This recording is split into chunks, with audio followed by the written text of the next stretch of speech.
brains are weird. Today I have a very special guest with me, Dr. Sara Langworthy. Hello. She's here to tell us a little bit about our kids' brains, what's going on with them, and why they are super cool. So first things first, what exactly is your PhD in? So my PhD is technically in developmental psychology, but no, I can't help you fix your children. Oh, darn. Yeah, Why not so much. Okay. Well, I do not have a. There's no button. There's no button. Okay. Sadly. Sadly. I am not a therapist. I'm not a licensed clinician in any way, shape, or form.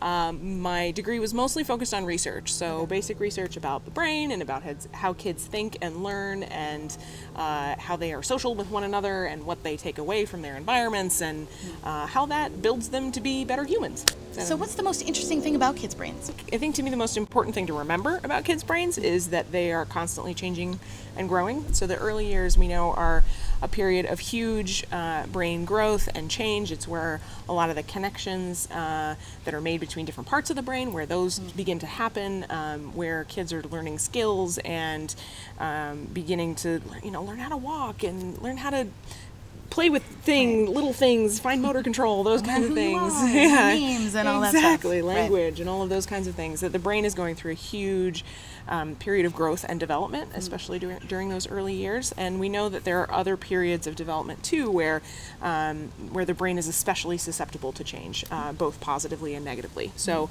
we like to talk about the early years as well as around puberty as being windows of opportunity. So windows of opportunity for positive or negative, and everything in between. And so how it's really important to be thinking about how kids are thinking and learning, and the environments that they live in on a daily basis, as being really important in those early years, and then also in these other windows of time too, supporting kids through those really heavy transition periods in life. So where I realized I was passionate pretty early on in graduate school was I found that what really drew me to this topic was how do we make this information that we glean from science, how do we make it useful for people who are actually working with kids and families? And I think one of the biggest things that I've been passionate about is distilling research down to its essential parts and providing that information publicly, to make it publicly available for anybody who wants to use it.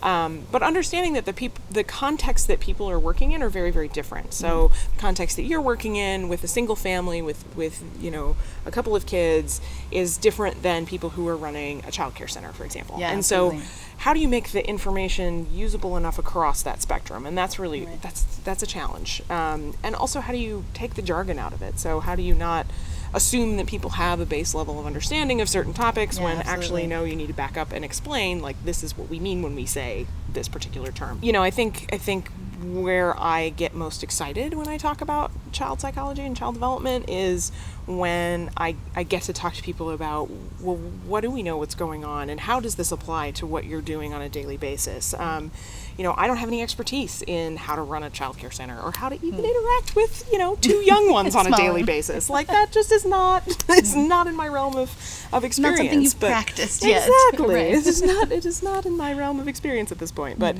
I do think that there's a lot that science has to offer to people who are working with kids on a daily basis. A lot of the work around stress and trauma, and how to help kids who've been through a lot in their early lives. There's more and more work coming out, really from practice wisdom more than anything, about how to work with kids who are just really struggling to be able to sort of understand their place in the world and figure out how do they fit and where do they fit, and how do they build relationships with the adults around them as well as with other kids.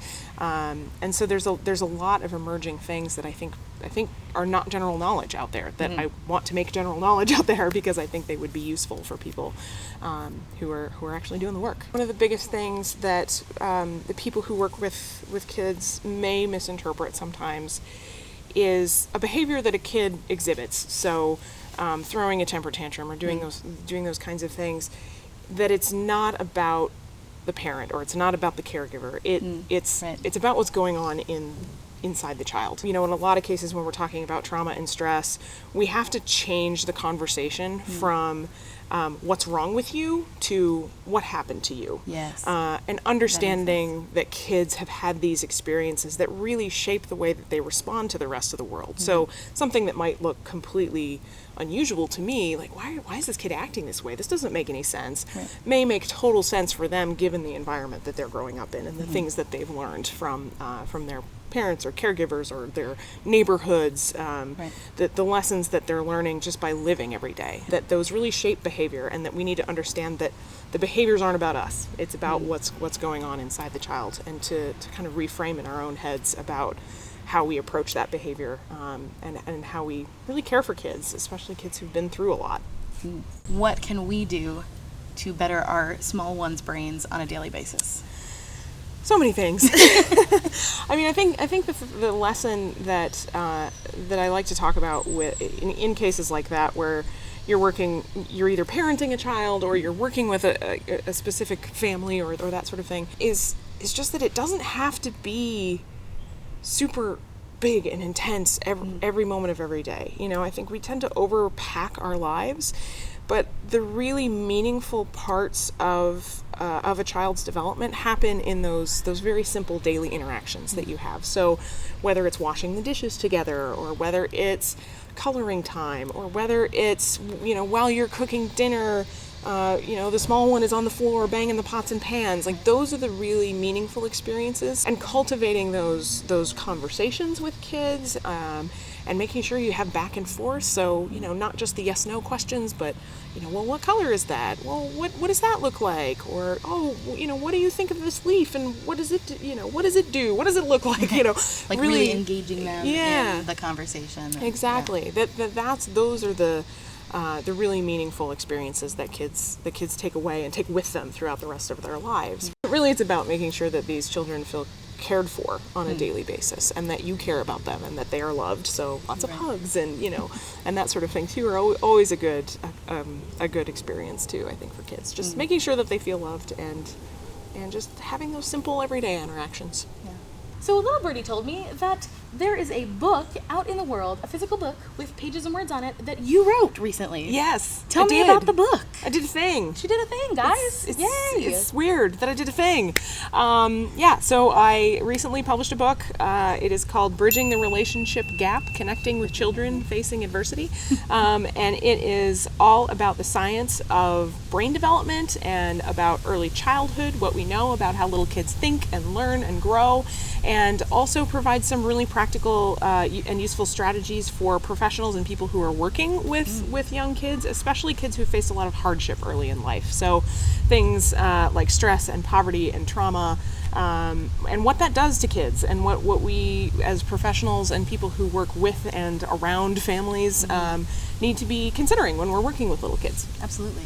So if you are a caregiver in a family that has some sort of kind of trauma or any sort of upheaval, this would be a great book for you to go read. Go click the link in the description, go get the book and read it. It is awesome. It has a lot of really good practical information, and thank you so much for writing it. Yeah. It's just really great. Thanks for the shout out. And it'll be really useful for all of you, I think. Woohoo! So thank you so much for being here on my lovely channel. Yeah. And you guys will probably be seeing much more of her in the future, because she's just the bee's knees, and I think we have a lot more to talk about in the future.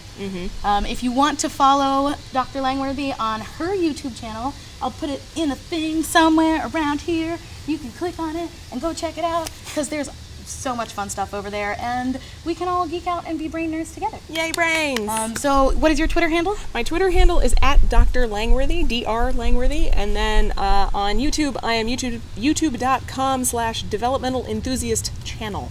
And all the things will be in the description. You can go check her out. And yeah, thank you so much for being here. Cool, you thank are the bee's knees. Yay! Have a fabulous day, everybody. Bye!